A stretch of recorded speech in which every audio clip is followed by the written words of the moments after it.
Hi hello friends, ನನ್ನ ಚಾನಲ್ಗೆ ಪ್ರೀತಿಯ ಸ್ವಾಗತ. ಇವತ್ತು ತಲೆ ಕುರಿ ಕಾಲು ಸಾಂಬಾರು ಮಾಡ್ತಾಯಿದ್ದೀನಿ. ತುಂಬ ಹೆಲ್ತಿಯಾಗಿರುವಂತಹ ರೆಸಿಪಿ ಇದು. ಈ ರೀತಿ ತಲೆ ಕಾಲು ಸಾಂಬಾರು ಮಾಡಿದರೆ ಒಂದು ಮುದ್ದೆ ಊಟ ಮಾಡೋರು ಇನ್ನೂ ಎಕ್ಸ್ಟ್ರಾ ಊಟ ಮಾಡ್ತಾರೆ, ಅಷ್ಟು ರುಚಿಯಾಗಿದೆ. ಖಂಡಿತ ನೀವು ಟ್ರೈ ಮಾಡಿ. ಹೇಗೆ ಮಾಡೋದು ಅಂತ ಹೇಳಿ ಈ ರೆಸಿಪಿನ ನೋಡೋಣ ಬನ್ನಿ. ಈಗ ರಿಯಲಿ ತುಂಬ ಅಂದರೆ ತುಂಬ ಚೆನ್ನಾಗಿರುತ್ತೆ ಸಾಂಬಾರು.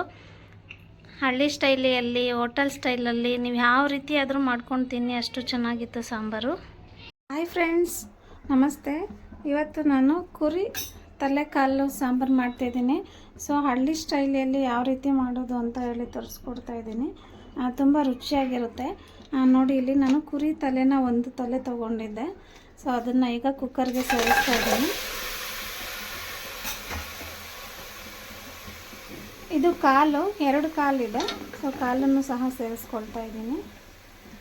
ತುಂಬ ಟೇಸ್ಟಿಯಾಗಿರುತ್ತೆ, ಹೆಲ್ತ್ಗೆ ತುಂಬ ಒಳ್ಳೆಯದು. ಬಾಣಂತಿಯರಿಗೆಲ್ಲ ತುಂಬ ಕೊಡ್ತಾರೆ ಇದನ್ನು. ಸೊ ಅರಿಶಿನ 1 ಸ್ಪೂನು ಅರಿಶಿನ ಸೇರಿಸ್ತಾ ಇದ್ದೀನಿ. ಉಪ್ಪನ್ನು ಸಹ 1 ಸ್ಪೂನು ತೊಗೊಂಡಿದ್ದೀನಿ.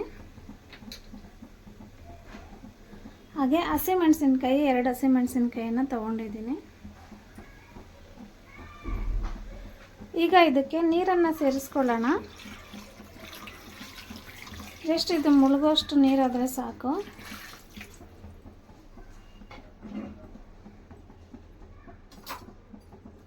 ನೋಡಿ, ಇಷ್ಟು ನೀರಾದರೆ ಸಾಕು. ಇದನ್ನು ಈಗ ನಾವು ಒಂದು 5 ವಿಸಿಲ್ ಕೂಗಿಸ್ಕೊಳ್ಳೋಣ. ಯಾಕಂದರೆ ಸರಿಯಾಗಿ ಬೇಯಲ್ಲ ಇದು ಮಟನ್ನು.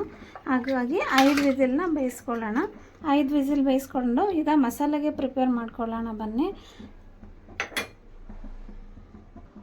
ಮಂಡಿ ನೋವು ಮತ್ತು ಮೂಳೆ ನೋವು ಈ ಥರ ಎಲ್ಲ ಇದ್ದಲ್ಲಿ ಈ ಥರ ಮಾಡಿ ಕೊಡ್ತಾರೆ. ಬಾಣಂತಿಯರಿಗೆ ಕಾಲು ಸೂಪೆಲ್ಲ ಕೊಡ್ತಿರ್ತಾರೆ. ಸೊ ಕ್ಯಾಲ್ಶಿಯಮ್ಮು ತುಂಬ ಇರುತ್ತೆ ಇದರಲ್ಲಿ. ಆ್ಯಕ್ಚುಲಿ ಮಟನ್ ತಿನ್ನೋರು ಈ ಥರ ಮಾಡಿಕೊಂಡು ತಿನ್ನಿ, ತುಂಬ ರುಚಿಯಾಗಿರುತ್ತೆ. ಈಗ ನಾನು ಮಸಾಲೆಗೆ ಪ್ರಿಪೇರ್ ಮಾಡ್ಕೊಳ್ತಾ ಇದ್ದೀನಿ. ಈಗ ನಾನು ಮಸಾಲೆ ರೆಡಿ ಮಾಡ್ಕೊಳ್ತಾ ಇದ್ದೀನಿ. ಮಸಾಲೆನ ಫ್ರೈ ಮಾಡ್ಕೊತಾ ಇಲ್ಲ, ಸೊ ನಾನು ಹಸಿದಾಗಿ ರುಬ್ಕೊಳ್ತಾ ಇದ್ದೀನಿ. ನೋಡಿ, ಬೆಳ್ಳುಳ್ಳಿ, ಈರುಳ್ಳಿ 2 ಗಡ್ಡೆ ಈರುಳ್ಳಿ ತೊಗೊಂಡಿದ್ದೆ. ಹಾಗೆ ಬೆಳ್ಳುಳ್ಳಿನೂ ಸಹ 2 ಗಡ್ಡೆ ಬೆಳ್ಳುಳ್ಳಿನ ತೊಗೊಂಡಿದ್ದೀನಿ. ನಾವು ಮಟನ್ನು ಎಷ್ಟು ತೊಗೊಂಡಿದ್ದೀವಿ ಅದ್ರ ಮೇಲೆ ಕ್ವಾಂಟಿಟಿ ನೋಡಿಕೊಂಡು ತೊಗೊಬೇಕು. ಈಗ ನಾನು ಹಸಿಮೆಣಸಿನ್ಕಾಯಿ 3 ಸೇರಿಸ್ಕೊಳ್ತಾ ಇದ್ದೀನಿ. ಹಾಗೆ ಶುಂಠಿ ಬೆಳ್ಳುಳ್ಳಿ, ಶುಂಠಿನ 3 ಇಂಚ್ ಆಗೋಷ್ಟು ಶುಂಠಿನ ತೊಗೊಂಡಿದ್ದೀನಿ. ಟೊಮೆಟೊ 1/2 ಟೊಮೆಟೊ ಅಷ್ಟೇ ತೊಗೊಂಡಿದ್ದೀನಿ ನಾನು. ಹುಳಿ ಇದ್ದರೆ ಚೆನ್ನಾಗಿರಲ್ಲ, ಸೊ ಹಾಗಾಗಿ 1/2 ಟೊಮೆಟೊ ತೊಗೊಂಡಿದ್ದೀನಿ. ಈಗ ಇದಕ್ಕೆ ಕಾಯಿ ತುರಿನ ಸಹ ಸೇರಿಸ್ತಾ ಇದ್ದೀನಿ. ಒಂದು 3 ಸ್ಪೂನ್ ಆಗೋಷ್ಟು ಕಾಯಿ ತುರಿನ ತೊಗೊಂಡಿದ್ದೀನಿ. ಸಾಕು, 3 ಸ್ಪೂನ್ ಆಗೋಷ್ಟು. 1 ಸ್ಪೂನು ಹುರಿಗಡಲೆ ತೊಗೊಂಡಿದ್ದೀನಿ. ಹುರಿಗಡಲೆ ಚೆನ್ನಾಗಿರುತ್ತೆ, ಸ್ವಲ್ಪ ಸಾಂಬಾರು ತಿಕ್ನೆಸ್ಸು ಕೊಡುತ್ತೆ. ಹಾಗಾಗಿ 1 ಸ್ಪೂನು ಹುರಿಗಡಲೆ. ಸೊ ಕಾಳು ಮೆಣಸು 1/2 ಸ್ಪೂನು ಕಾಳು ಮೆಣಸನ್ನು ತೊಗೊಂಡಿದ್ದೀನಿ. ಹಾಗೆ ಲವಂಗ ಮತ್ತು ಚಕ್ಕೆ 2 1 ಇಂಚ್ ಆಗೋಷ್ಟು ತೊಗೊಂಡಿದ್ದೀನಿ. ಲವಂಗ 10 ಲವಂಗ ತೊಗೊಂಡಿದ್ದೀನಿ. ನಿಮಗೆ ಏಲಕ್ಕಿ ಫ್ಲೇವರ್ ಬೇಕಂದರೆ ಸೇರಿಸ್ಕೊಳ್ಳಿ, ಇಲ್ಲಾಂದರೆ ಸ್ಕಿಪ್ ಮಾಡಿ. ನಂಗೆ ಆ್ಯಕ್ಚುಲಿ ಏಲಕ್ಕಿ ಸೇರಿಸಲ್ಲ, ಹಾಗಾಗಿ ನಾನು ಸ್ಕಿಪ್ ಮಾಡಿದ್ದೀನಿ. ಇದಕ್ಕೆ ಕೊತ್ತಂಬರಿ ಮತ್ತು ಪುದೀನನ ಲಾಸ್ಟಲ್ಲೇ ಸೇರಿಸ್ಕೊಳ್ಳೋಣ. ಇದೊಂದು ಸ್ವಲ್ಪ ಮಿಕ್ಸಿ ಮಾಡಾದಮೇಲೆ ಸೇರಿಸ್ಕೊಳ್ಳೋಣ. ಈಗಲೇ ಸೇರಿಸ್ಕೊಂಡ್ರೆ ಅದು ರುಬ್ಲಿಕ್ಕೆ ಆಗಲ್ಲ. ನೋಡಿ, 1 ರೌಂಡು ಮಿಕ್ಸಿ ಮಾಡಿಕೊಂಡೆ. ಈ ಟೈಮಲ್ಲಿ ಅರಿಶಿಣ ಆಗಲೇ ಸ್ವಲ್ಪ ಸೇರಿಸಿದ್ದೀನಿ, ಈಗಲೇ ಒಂದು ಸ್ವಲ್ಪ ಸೇರಿಸ್ಕೊಳ್ಳೋಣ. Chilli powder 1 spoon chilli powder ತೊಗೊಂಡಿದ್ದೀನಿ. ಸ್ವಲ್ಪ ಖಾರ ಇದೆ, ಹಾಗಾಗಿ ಸ್ವಲ್ಪ ನೋಡಿಕೊಂಡು ತೊಗೊಳ್ಳಿ. ನಾನು 1.5 ಸ್ಪೂನ್ ಆಗೋಷ್ಟು ಚಿಲ್ಲಿ ಪೌಡರ್ ತೊಗೊಂಡಿದ್ದೀನಿ.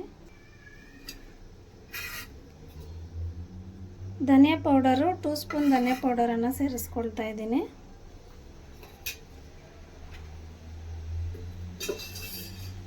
ಇದಕ್ಕೆ ಈಗ ಕೊತ್ತಂಬರಿ ಪುದೀನ ಸೇರಿಸ್ಕೊಂಡು ಲಿಡ್ ಕ್ಲೋಸ್ ಮಾಡಿಕೊಂಡು 1 ರೌಂಡು ಮಿಕ್ಸಿ ಮಾಡ್ಕೊಳ್ಳೋಣ. ನೋಡಿ, 5 ವಿಸಿಲ್ ಕೂಗಿಸ್ಕೊಂಡಿದ್ದೆ. ಸೊ 3/4% ಬೆಂದಿದೆ. ಇಷ್ಟು ಸಾಕಾಗುತ್ತೆ. ನಮ್ಮ ಚಿಕ್ಕು ನೋಡಿ ಹಾಂ ಅಂತ ಸೌಂಡ್ ಮಾಡ್ತಾಯಿದ್ದಾರೆ. ಸಾಕಾಗಿದೆ ಇಷ್ಟು ಬೆಂದಿರೋದು. ಸೊ ಈಗ ಒಗ್ಗರಣೆ ಕೊಡೋಣ. ಒಂದು ಸ್ಮಾಲ್ ಒಗ್ಗರಣೆ. 3 ಸ್ಪೂನ್ ಆಯಿಲನ್ನು ಸೇರಿಸ್ಕೊತಾ ಇದ್ದೀನಿ. ಇದಕ್ಕೆ ಎಣ್ಣೆ ಜಾಸ್ತಿ ಯೂಸ್ ಮಾಡೋದು ಬೇಡ, ಜಸ್ಟ್ 1-2 ಸ್ಪೂನ್ ಸಾಕು. ನಾನು ಇದಕ್ಕೆ ಸಾಸಿವೆನೂ ಯೂಸ್ ಮಾಡಲ್ಲ. ನಾನ್ ವೆಜ್ ಐಟಮ್ಸ್ಗೆ ಸಾಸಿವೆ ಯೂಸ್ ಮಾಡಬಾರ್ದು, ಆ್ಯಕ್ಚುಲಿ ಚೆನ್ನಾಗಿರಲ್ಲ. ಇದಕ್ಕೆ ನಾನು ಕಟ್ ಮಾಡ್ಕೊಂಡಿರುವಂಥ ಈರುಳ್ಳಿನ ಸೇರಿಸ್ತಾ ಇದ್ದೀನಿ. ಗೋಲ್ಡನ್ ಕಲರ್ ಬರೋ ತನಕ ಫ್ರೈ ಮಾಡ್ಕೊಳ್ಳೋಣ. ಹಾಗೆ ಕರಿಬೇವನ್ನು ಸೇರಿಸ್ಕೊಳ್ತಾ ಇದ್ದೀನಿ. ಸ್ವಲ್ಪ ಚೆನ್ನಾಗಿ ಫ್ರೈ ಆಗಲಿ. ಈಗ ನಾನು ಮಸಾಲೆನ ಸೇರಿಸ್ತಾ ಇದ್ದೀನಿ. ಯಾಕಂದರೆ ಮಸಾಲೆ ಎಣ್ಣೆಯಲ್ಲಿ ಫ್ರೈ ಮಾಡ್ಕೊಂಡಿಲ್ಲ, ಸೊ ಹಾಗಾಗಿ ಸ್ವಲ್ಪ ಹಸಿ ಸ್ಮೆಲ್ ಹೋಗೋ ತನಕ ಫ್ರೈ ಮಾಡ್ಕೊಳ್ಳೋಣ. ನೋಡಿ, ಒಂದು 3 ಮಿನಿಟ್ಸ್ ಫ್ರೈ ಮಾಡ್ಕೊಳ್ಳೋಣ.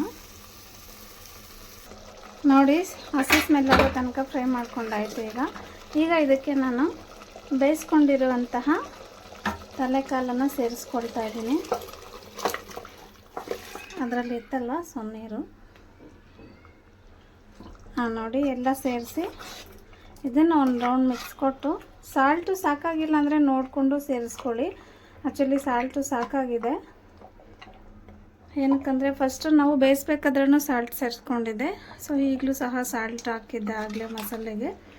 ಸೊ ಸಾಕು. ಇದಕ್ಕೆ ನೀರು ಸಹ ಜಾಸ್ತಿ ನೀರು ಬೇಡ, ಇಷ್ಟೇ ಸಾಕು. ಈಗ ಲಿಡ್ ಕ್ಲೋಸ್ ಮಾಡಿ ಒಂದು ವಿಸಿಲ್ ಕೂಗಿಸ್ಕೊಂಡ್ರೆ ಸಾಂಬಾರು ರೆಡಿ ಆಗುತ್ತೆ. ನೋಡಿ, ರೆಡಿ ಆಯಿತು ಮಟನ್ ಸಾಂಬಾರು. ಚೆನ್ನಾಗಾಗಿದೆ ಸಾಂಬಾರು ಅಂತ ಹೇಳಿ. ಸೊ ಮುದ್ದೆ ಮಾಡಿದ್ದೆ, ಅದಕ್ಕೆ ಈಗ ನಾನು ಮುದ್ದೆನ ಇಟ್ಕೊಳ್ತಾ ಇದ್ದೀನಿ.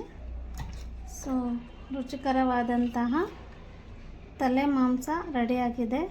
ಯಾರಿಗೆ ನಿಮ್ಗೆ ಇಷ್ಟ ತಲೆ ಮಾಂಸ, ಪ್ಲೀಸ್ ಕಮೆಂಟ್ ಮಾಡಿ ತಿಳಿಸಿ.